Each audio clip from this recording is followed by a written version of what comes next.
시장은 여전히 안정적이고 전망이 밝습니다.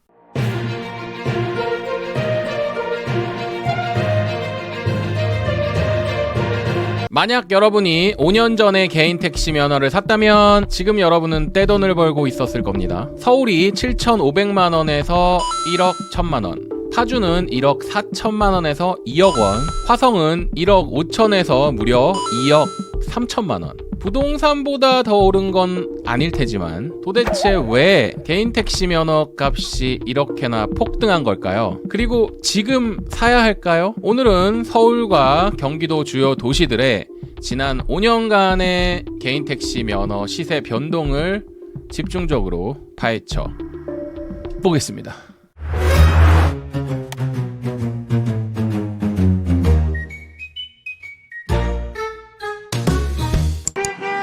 여러분, 2020년으로 돌아가 봅시다. 저는 사실 생각하고 싶지 않아요. 그때 코로나 때 너무 힘들었거든요. 당시 개인 택시 면허 가격은 별로 핫하지 않았어요. 그때 택시 면허를 샀으면 여러분은 승리자입니다. 만약에 안 사거나 못 샀다고 한다면 지금 이 영상을 보면서 더 후회하고 계실지도 모를 일이죠. 그렇다면 2020년 이후에 무슨 일이 있었던 걸까요? 그때 마스크 쓰고 버스 타던 거 여러분 다 기억나시죠? 에어컨 바람에도 이거 혹시나 전파되는 거 아니냐면서 마스크를 2겹, 3겹 쓰는 사람들도 있었습니다. 그리고 택시들은 코로나 검사소 앞에서 손님들을 정말 많이 태웠는데요.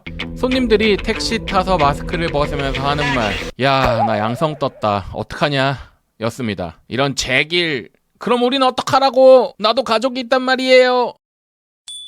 카카오티는 지난 10년간 택시들과는 뗄래야 뗄 수 없는 관계가 되었습니다. 카카오티가 사실은 개인 택시를 잡아먹을 줄 알았지만 이제는 어느 정도 개인 택시들과 상생의 길을 가면서, 그러면서 자연스럽게 개인 택시는 법적인 테두리 안에서 법의 보호를 받으면서 희소성이 높아졌습니다. GTX 3기 신도시 인구 증가, 이거 개인 택시 면허값 떨어지는 거 아닌가요? 아닙니다. 집값이 오르면 택시 가격도 올라요. GTX가 뚫린다고 해서 사람들이 전부 다 GTX만 타고 다닐 것 같죠? 아닙니다. 택시 수요도 덩달아 올라가게 돼요. 그렇다면 지난 5년간 어디가 가장 많이 올랐을까요? 탑 5 지역을 공개합니다. 5위는 서울이 차지했어요. 7,500만원에서 1억 1,000만원까지 무려 48%가 올랐습니다. 4위는 인천이 차지했습니다. 8천만원에서 현재 1억 2,400만원, 무려 55%가 올랐어요. 3위는 경기도 파주시입니다. 당시 1억 4천만원에 형성되어 있던 시세가 현재는 2억 원에 육박합니다. 42.9% 상승. 2위는 경기도 시흥시. 당시 1억 원이던 시세가 현재는 약 1억 4,500만원, 45%가 올랐고요. 1위는 두둥두둥두둥두둥두둥 경기도 화성시입니다. 1억 5천만원에서 2억 3천만원 플러스 알파, 53%가 올랐어요.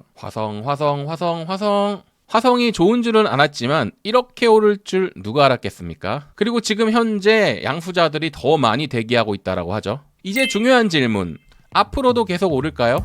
아니면 거품이 쭉 빠질까요? 제가 여러 전문가들을 만나보고 인터뷰도 들어보고 했지만 개인 택시에게는 위험 요소, 챌린지 될 만한 요소들이 사실은 별로 없어요. 그렇기 때문에 앞으로도 정부 규제로 인해서 개인 택시 면허 가치가 하락할 일은 거의 없다라고 보여집니다. 게다가 개인 택시들의 신규 면허는 사실상 발급이 중단된 상황이에요. 그렇기 때문에 면허 희소성이 증가되고 있거든요. 경기도 일부 신도시들로는 계속해서 인구가 유입이 되고 있기 때문에 일부 경기도 지역들만 신규 면허가 계속 발급되고 있을 뿐이지, 서울이나 기타 대도시들은 사실상 수십 년째 신규 면허 발급이 중단되어 있습니다. 게다가 개인 택시들은 점점 노령화되어 가고 있고, 음주나 성추행 등으로 인한 자연적인 면허 취소도 1년에 몇십 건씩 발생하고 있는 것이 현실이에요. 사실 저는 지금이 기회라고 생각이 되는 게, 정부에서 고령자들의 자격 유지 검사를 강화했거든요. 그래서 사실은 현재 고령자들이 매물을 많이 던지는 상황이에요. 지금은 조금 주춤하지만 앞으로 신규 유입자들도 더 많아질 것으로 예상이 되는 부분이죠. 경기도에서 신도시들이 계속 확장하면서 택시 수요도 늘어날 수밖에 없습니다. 즉, 개인 택시 시장은 여전히 안정적이고 전망이 박스입니다. 택시 면허를 단순한 생계 수단으로 볼 것인가? 아니면 미래를 위한 자산으로 볼 것인가? 이제 여러분의 선택만 남았습니다. 여러분도 곧 이 비싼 개인 택시 시장으로 입문하게 될지도 모를 일이에요. 이 영상이 도움이 되셨다면 여러분의 구독과 좋아요 부탁드리겠습니다. 감사합니다.